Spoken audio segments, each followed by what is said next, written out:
White House aide Sebastian Gorka resigns. Sebastian Gorka, a deputy assistant to the president who was closely aligned with former chief strategist Steve Bannon, has resigned from the administration, a source close to Gorka confirmed Friday. In a resignation letter published Friday night by the Federalist and confirmed by POLITICO, Gorka cited forces that do not support President Donald Trump's MAGA promise as those that drove him out of the White House.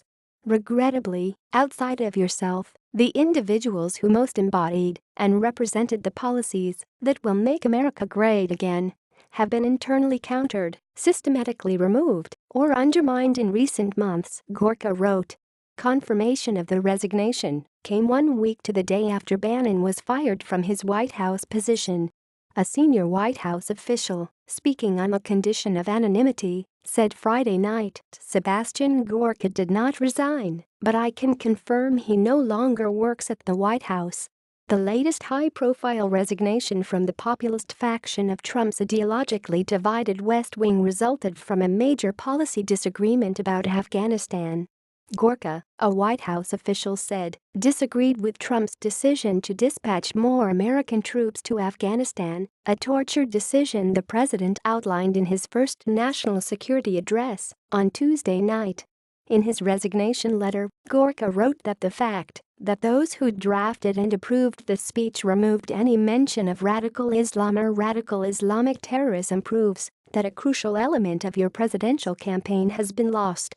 The news of Gorka's departure was greeted with resignation by Trump loyalists, who believe the president has handed over too much power to military officers and former generals, including his new chief of staff, John Kelly, and National Security Advisor H.R. McMaster, and is losing any connection to the base that elected him.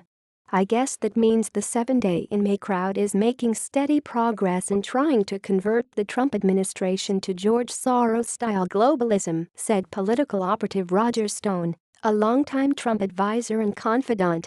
The decision over Afghanistan was very disappointing. I'm sorry that Gorka is leaving.